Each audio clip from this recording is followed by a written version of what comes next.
हमारी भारत की भी विशेषता है। दुनिया में कई देश हैं जो आगे बढ़ कर के आगे तो बढ़ना चाहते हैं, लेकिन कोई किसी को दबाना चाहता, कोई किसी को लूटना चाहता है। अलग अलग प्रकार की संस्कृति है, लेकिन दुनिया में एकमात्र संस्कृति है जो अपने देश को विश्व गुरु की तरह ले जाना चाहती है, विश्व को अंधेरे से प्रकाश की ओर ले जाना चाहती है। ये हमारी मान्यता है।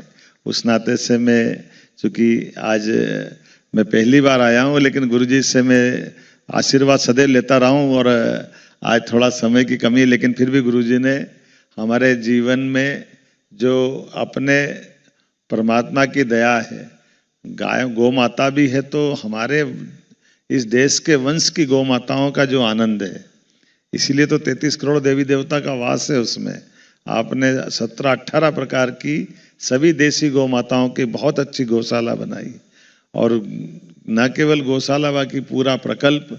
और आप उससे आगे बढ़ कर के अपना जीवन, जैसे सूर्य तिल तिल करके अपना जीवन अपने लिए नहीं संसार के लिए जीते हैं, ऐसे गुरुजी हमारे सबके लिए जी रहे हैं। ये हमारा सौभाग्य, ये हमारी परंपरा है।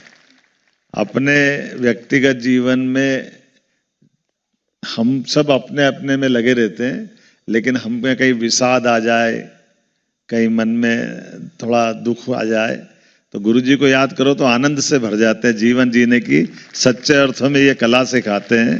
हर कष्ट से, जैसे भगवान कृष्ण का चेहरा याद करें तो हमको मालूम है कि वो कालिया नाग पर भी मुस्कुराने का आनंद लेते हैं।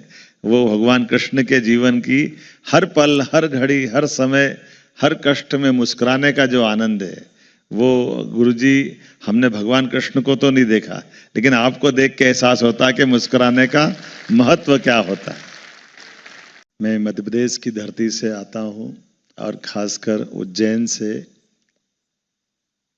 हमारी सरकार ने कुछ निर्णय भी किए, जैसे अभी हमारे विश्वविद्यालय में गुरुजी वाइस चांसलर को हिंदी में कुलपति करके बोले जाते थे। हमने कहा हमारे यहाँ गुरु परंपरा है, इसलिए मैं एक बार शिक्षा मंत्री था, मुख्यमंत्री बनने के पहले इंदौर गया। इंदौर में हमारी प्रोफेसर रेणु जैन कुलपति है, संयोग से उनके पति आए और उनने बड़े विनोद में मेरे से कहा कि आप मेरे को पहचानते हो? मैंने कहा मैं नहीं पहचानता हूँ। बोले आप शिक्षा मंत्री हो, ये आपकी कुलपति है, मैं कुलपति का पति हूँ। मुझे बड़ा खराब लगा, एकदम से ऐसा लगा कि ये क्या है। मैंने कहा कोई बात नहीं, लेकिन उस समय मैं शिक्षा मंत्री था। गुरुजी जैसे ही शिक्षा मंत्री के बाद अभी मुख्यमंत्री बना, पहली कैबिनेट में निर्णय किया कि कुलपति अब सब पद समाप्त करेंगे। हमारे गुरु परंपरा तो कुल गुरु करके हमने नाम रखवा दिया। आगे से सभी वाइस चांसलर कुल गुरु करके उनको संबोधित करेंगे, क्योंकि गुरु कहते ही हम सब जानते हैं कि गुरु का अर्थ ही है अंधेरे से प्रकाश की ओर ले जाने वाले शख्स का नाम गुरु है। ये जीवन में सदैव हमारा मार्गदर्शन करते हैं। मुझे इस बात का संतोष है कि आईटी सेक्टर में 4 एमओयू हमारे हुए हैं। इंडिया इलेक्ट्रॉनिक्स सेमीकंडक्टर एसोसिएशन,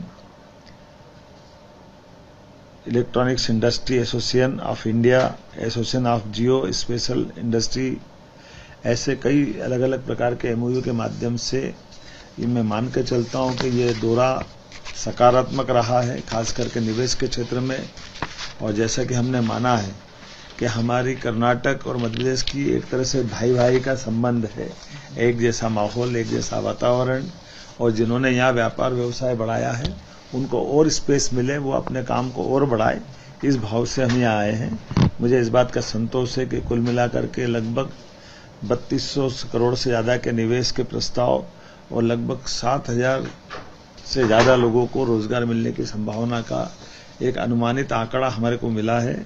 उम्मीद करता हूं कि ये निवेश के प्रस्ताव 28 अगस्त जो ग्वालियर में हमारी अपनी रीजनल इंडस्ट्री कॉन्क्लेव होने वाली है, उसमें इसके सकारात्मक परिणाम दिखेंगे। धीरे धीरे करके जिस प्रकार से मध्य प्रदेश ने अपनी मूल योजना बनाई थी कि हम अलग अलग राज्यों की साथ जाकर के वहाँ निवेश और निवेशकों से चर्चा करें, मुझे इसका संतोष है कि उस दिशा में सकारात्मक परिणाम ठोस सामने आ रहे हैं। एक बार फिर मैं बेंगलुरु की सभी मित्रों से जिनसे मिला हूं उनको सबके प्रति आभार भी मानता हूं और कर्नाटक के साथ मध्य प्रदेश के संबंध ये बने रहेंगे। एक बार फिर कर्नाटक के सभी नागरिकों को बधाई। कर्नाटक में 15+ अंतर्राष्ट्रीय राजनयिकों की भागीदारी। बेंगलोर इवेंट में मेरे साथ 15 से अधिक राजनयिक मिशन के लोगों ने भाग लिया है, जिसमें ऑस्ट्रेलिया, स्विट्जरलैंड, इटली, फ्रांस के महावाणिज्यिक के साथ साथ ब्रिटेन के उच्चायुक्त, Finland, Poland, Cambodia, Morocco, Peru, Tunisia, Namibia, Spain इत्यादि के मानद वाणिज्य दूत भी यहाँ मेरे साथ शामिल हुए हैं और नई टेक्नोलॉजी के आधार पर अलग अलग प्रकार के सभी राजनयिकों को साथ उनके अपने व्यापार व्यवसाय से देश के साथ मध्य प्रदेश का संबंध बने, इस पर परस्पर चर्चा की गई। विभागों द्वारा हमारे मध्य प्रदेश की तरफ से भी 4 प्रकार के प्रेजेंटेशन दिए गए। पहला हमारा औद्योगिक निवेश नीति और निवेश प्रोत्साहन विभाग, हमारे PS राघवेंद्र सिंह जी ने इसमें अपनी बात रखी। साइंस टेक्नोलॉजी श्री संजय दुबे जी ने विस्तार से बात बताई और अपनी IT की नई पॉलिसी को भी हमने यहाँ लॉन्च किया है। सूक्ष्म, लघु एवं मध्यम उद्योग विभाग के लिए नवनीत कोठारी जी ने बात रखी है। टूरिज्म को लेकर विदिशा मुखर्जी ने अपनी पर्यटन की पॉलिसी बताते हुए निवेशकों को आकर्षित करने के लिए अपना प्रेजेंटेशन दिया है। निम्न कंपनियों के प्रतिनिधियों द्वारा उनके अनुभव साझा किए गए हैं।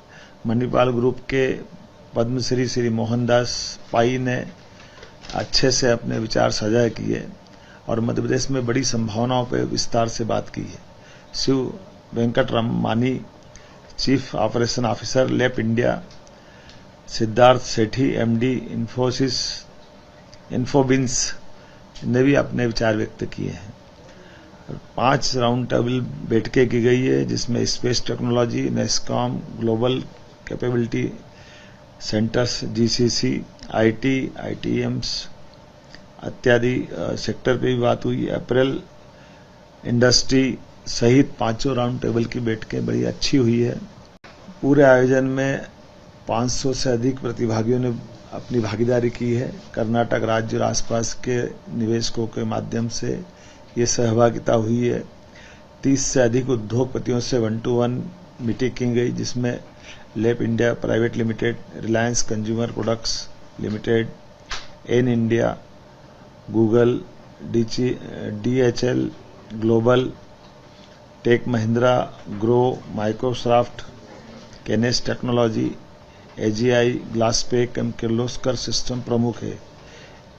NVIDIA ने मध्य प्रदेश को भारत के इंटेलिजेंस राजधानी के रूप में स्थापित करने का एक ब्लूप्रिंट तैयार करने का सुझाव भी दिया है।